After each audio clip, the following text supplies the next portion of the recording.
도널드 트럼프 미국 대통령이 자신의 참모들에게 조 바이든 당선인의 정권 인수 작업에 협력하라고 지시했습니다. 이런 가운데 조 바이든 당선인의 첫 국무장관에 토니 블링컨 전 국무부 부장관이 지명되면서 한반도 정세에 어떤 영향을 미칠지 주목됩니다. 통일연구원 이상신 통일정책연구실장님 연결해서 자세한 내용 알아보겠습니다. 실장님 나와 계십니까? 예, 안녕하십니까? 네, 트럼프 반갑습니다. 대통령 앞으로도 개표에 관한 소송을 이어가겠다고 했지만 사실상 이게 결과에 승복하는 절차에 들어간 것이다. 이런 분석도 나오더라고요. 실장님께서는 어떻게 보셨습니까? 예, 지금까지도 사실 누구도 트럼프가 그 선거 결과를 뒤집을 수 있을 것이라고 믿지는 않았습니다. 사실은 어떤 계산이 있다기보다는 트럼프의 자존심 문제였고요.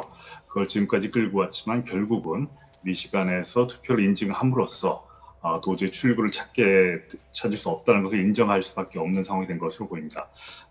뉴욕타임스 보도에 따르면 트럼프의 측근들이 승복이라는 표현을 쓰지 않고서도 투표 결과를 인정하고 바이든에게 인수인계 절차를 시작할 수 있다라고 트럼프를 설득을 했다고 합니다. 트럼프 트위터에서 보시면 알 수 있겠지만 승복이라는 말을 쓰지는 않고 있습니다. 결국 트럼프는 자신의 자존심을 세우면서도 불가피하게 바이든에게 정권 인수인계 작업을 시작하는 그런 방법을 택한 것으로 보입니다. 네. 이런 가운데 바이든 당선인은 외교 안보 진영을 꾸렸더라고요. 최측근 인사들을 기용했던데 어떤 인물들입니까? 예, 뭐 방금 보도에서 말씀해 주셨지만 뭐 토니 블링컨이라든가 특히 또 이제 존 캐리 장관이 대통령 특사로 기후 특사로 임명됐죠. 이 사람들의 뭐 개인적인 면면을 봐도 좋겠지만 저는 그것보다도 이 외교 안보 인선이 제일 먼저 이루어졌다는 점을 좀 주목하고 싶습니다. 많은 전문가들이 지적하고 있는 것이 지금 바이든 대통령의 가장 제1 목표는 우선 코로나19에 대처를 한 것입니다. 그리고 이제 경제 문제겠죠. 그래서 아무래도 이 외교 안보 문제는 약간 우선순위에서 뒤처질 것이라는 그런 예측이 많았는데 그럼에도 불구하고 가장 상징적인 가장 첫 인선을 외교 안보 인사들로 했습니다. 이것은 지금까지 예상과는 다르게 외교 안보가 바이든 행정부에서 낮은 순위가 아닐 것이다. 그리고 이번에 인사들을 보면 바이든 대통령 당선인과 굉장히 옛날부터 같이 합을 맞춰온 서로를 잘 알고 수족같이 바이든의 뜻을 받들 수 있는 사람들입니다. 그러니까 바이든이 앞으로 외교 안보 문제를 자기가 직접 챙길 수 있는 그런 신호라고 저는 해석하고 싶습니다. 외교 안보 문제를 중요시하고 있다는 뜻으로도 보이는데 토니 블링컨 같은 경우에는 오바마 정부에서 국무부 부장관을 지내면서 전략적 인내 정책을 추진하기도 했잖아요. 뭐 꼭 당시의 정책으로 회귀하지는 않더라도 대북 압박 카드라는 점은 분명해 보이긴 합니다. 어떻습니까? 예, 그렇게 해석도 할 수 있겠지만 사실 그 미국의 국무장관이라는 자리는 전 세계를 상대로 미국의 국익을 보호해야 되는 자리입니다. 그리고 한반도는 그렇게 미국에게 우리 생각만큼 중요한 문제는 아닐 수가 있습니다. 따라서 북한을 압박하기 위해서 블링컨을 임명했다는 그런 해석은 약간 좀 무리가 있다고 보고요. 하지만 북한이 블링컨 임명에 대해서 압박을 받을 수는 있겠죠. 그것은 또 다른 해석이겠지만 많은 전문가들이 바이든 행정부에서 오바마 행정부 시대의 전략적 인내 정책으로 돌아가지는 않을 것이라고 예측을 하고 있고 저도 거기에 동의를 합니다. 그래서 트럼프 행정부와는 좀 더 다른 방식으로 대북 문제를 접근하겠지만 이것이 반드시 북한에게 꼭 나쁜 것일까? 거기에선 좀 저는 의문을 갖습니다. 네. 그런데 우리 입장에서 가장 중요한 현안은 북핵 협상이기 때문에 앞으로 이 협상이 어떻게 진행될지도 궁금할 수밖에 없습니다. 일각에서는 이란식 해법이 거론되기도 하던데 이란식 해법 정확히 어떤 내용입니까? 예, 이란식 해법의 주역들이 사실 지금 바이든의 제1기 외교 안보 인선에 다 들어가 있습니다. 토니 블링컨부터 시작해서 존 캐리가 사실은 이란 합의의 산파였고 바이든 본인도 굉장히 큰 역할을 했습니다. 지금 외교 안보 인선을 보면 바로 이 이란식 해법을 성공시켰던 사람들이 주축이 되고 있고요. 오바마 정권의 가장 큰 외교적 업적이라고 할 수 있던 것이 바로 이 이란 핵 합의입니다. 2015년에 이란을 비롯해서 미국, 영국, 프랑스, 러시아, 중국, 그리고 독일까지 이 6개국이 이란에 대한 경제 제재를 해제하고 대신 그 대가로 이란은 핵을 동결하고 점차적으로 핵을 폐기하겠다는 약속을 한 것이 이란 합의였습니다. 그런데 트럼프가 대통령 당선 이전부터 이것을 굉장히 비난을 했고요. 2018년에 여기서 일방적으로 탈퇴를 합니다. 미국이 탈퇴를 했지만 미국 외 5개 국가들은 이 합의에 남아 있었죠.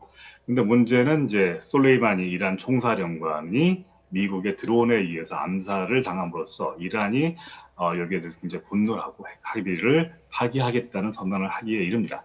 아직까지는 이란 핵 합의가 완전히 파기된 것이라고 볼 수는 없습니다. 아마도 바이든 대통령은 이 이란 핵 합의를 다시 재건하고 미국이 이 합의에 다시 동참하려는 그런 의지를 갖고 있지 않나 싶습니다. 이란 핵 합의는 이제 북핵 문제에도 많은 모델이 될 수 있다고 전문가들이 얘기를 했는데요. 예. 물론 차이도 있습니다. 이란은 지금까지 핵 실험을 한 번도 한 적이 없습니다. 그리고 이란은 NPT, 그 핵 비확산 조약에 계속 멤버로 남아 있고요. 북한은 여기서 탈퇴를 했다는 굉장히 그런 차이가 있어서 이란 핵 합의 모델로 북핵을 해결할 수 있다면 굉장히 좋은 것이 되겠지만 이란과 북한의 핵 능력에 굉장히 근본적인 차이가 있기 때문에 모델이 될 수 없다는 그런 주장도 많이 있습니다. 네. 자, 실장님, 그리고 이 질문도 드리겠습니다. 스티븐 비건 미 국무부 부장관 겸 대북 특별대표가 다음 달 초에 방한할 예정인 상황인데 본격적인 정권 교체를 앞둔 시기에 방한을 결정한 이유는 뭐라고 볼 수 있을까요? 예, 말씀하신 것처럼 문제는 스티븐 비건이 바이든 당선인 측과 어떤 의제를 조율을 하고 방한하느냐는 것일 텐데요. 저는 그 가능성은 좀 낮다고 보입니다. 그 당선 인수가 시작된 지가 얼마 되지 않았기 때문에 지금 그 이전에 미국 정부의 공무원들이 당선인 측과 어떤 정책을 조율하는 건 좀 무리가 좀 많이 있고요. 아마도 미국의 대통령이 정권이 바뀌기 전에는 한반도에 항상 군사적으로 긴장이 되는 것이 지난 과거를 보면 그런 일들이 있어 왔습니다. 그리고 또 이제 중국 왕이 부장도 방한할 예정이고요. 그런 측면에서 아마 스티븐 비건 국무부 부장관은 그 한국 문제를 조절하고 북한이 도발하지 않도록 관리하는 차원에서 방한하지 않을까 그렇게 짐작하고 있습니다. 네. 관리하는 차원에서 방한한 것 아니냐 이런 분석을 내놓으셨는데 실제로 우리의 또 관심사는 북한의 반응입니다. 아직 북한 바이든 당선인과 관련해서 미 대선 결과 관련해서 아직 입장을 내놓지 않고 있는데 언제쯤 입장을 내놓을지 그리고 어떤 내용이 담길지가 가장 궁금하거든요. 어떻게 예상하십니까? 예, 많은 전문가들이 아마 1월 달로 예정된 8차 당대회에서 여기에 대한 언급이 나오지 않을까 예측을 하고 있습니다. 북한이 지난번 김정은이 연설에서 북한의 경제 사정이 안 좋다는 것을 굉장히 이례적으로 인정을 했습니다. 지난 북한 경제개발 5개년 계획이 실패를 했다라고 인정을 했고 아마도 내년에는 새로운 경제개발 계획이라든가 경제에 대한 해법을 제시할 것이라고 예측됩니다. 문제는 이 북한의 경제 문제라는 것이 근본적으로는 북한에 대한 경제 제재의 해제 없이는 해결하기가 힘들다는 문제가 있습니다. 따라서 북한도 미국과의 관계를 어떻게 풀어나가느냐 굉장히 중요한 문제가 되는데요. 그렇기 때문에 어떤 사람이 미국의 대통령이 되는가에 대해서 북한이 굉장히 관심을 갖고 있을 것이라고 생각할 수가 있습니다. 북한은 아무래도 가장 지금 북한이 관심을 갖고 있는 문제는 지난 싱가포르에서 김정은과 트럼프가 합의했던 그 내용을 바이든 대통령 당선인이 승계를 하는가. 네. 그것에 대해서 아마 촉각을 기울이고 있을 것 같고요. 거기에 대해서 바이든 대통령이 당대회 이전에 어떤 언급을 한다면 거기에 대한 반응을 내놓을 것이라고 생각할 수 있습니다. 네, 알겠습니다. 성큼 다가온 바이든 시대, 한반도 평화 정착을 위해서 우리 역시 치밀한 전략을 마련할 필요가 있을 것 같습니다. 지금까지 통일연구원 이상신 통일정책연구실장과 함께 이야기 나눴습니다. 오늘 말씀 고맙습니다. 감사합니다.